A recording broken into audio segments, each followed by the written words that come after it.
Nalulungkot pong sabihin na 15% lang sa buong budget ang pupunta sa Mindanao at ilang porsyento lang ang pupunta sa Visayas. Matagal ko na pong sinusulong na maging federal tayo, pero ang nangyayari, sabi sila ng sabi, hindi, gagawa natin ng paraan yan, magiging patas tayo, magiging lahat ay bibigyan ng panahon, magbibigyan ng oras. Pero hindi ho nangyayaring ganun. Laging nasa Imperial Manila lang ang budget. Pangatlo, ako ho ay nalulungkot sapagkat yung 2025 budget ho, hindi pa rin ho na ipapaliwanag ng maliwanag kung ano ba talaga yan. Ano ba nangyari dyan? Di ba ho yan ho ay meron ng kaso sa Korte Suprema at inaantay po natin kung anong desisyon.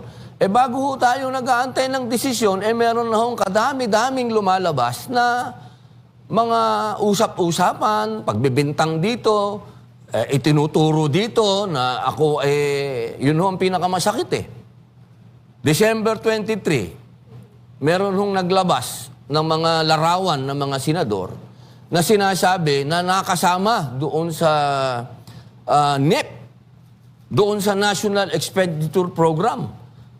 Ako po'y gulat na gulat sapagkat yan nung NEP ay nanggagaling ho yan sa executive. Hindi ho yan nanggagaling sa legislative. Ibig pong sabihin, ang gumawa po niyan ay budget po yan ng presidente, president's budget. Napaka-imposible po na napunta po yung pangalan ko dyan kasama ng ibang senador. Ako po'y naguguluhan, 2025 po itong binabanggit ko nakasama po ako dyan. Mga kababayan, napaka-imposible pong mangyari niyan sapagkat ako po ang Pangulo ng PDP Laban. Ang PDP Laban po, noong panahon na yan, ay kampanyahan. At kami po ang napaka-oposisyon. Nasa oposisyon po kami, eleksyon yan. Ibig sabihin, kahit saang banda, hindi ho ako susuportahan ng administrasyon dahil napaka-imposible na bigyan nila ako ng proyekto o bigyan nila ako ng kahit ano. Yun nga pong lahat ng aking individual amendment na naumpisahan ng mga proyekto noong 2023, 2024, hindi ho ibinigay sa akin ng 2025. Ako ho ay FLR. Ibig pong sabihin ay for later release. Ibig sabihin, wala kang budget.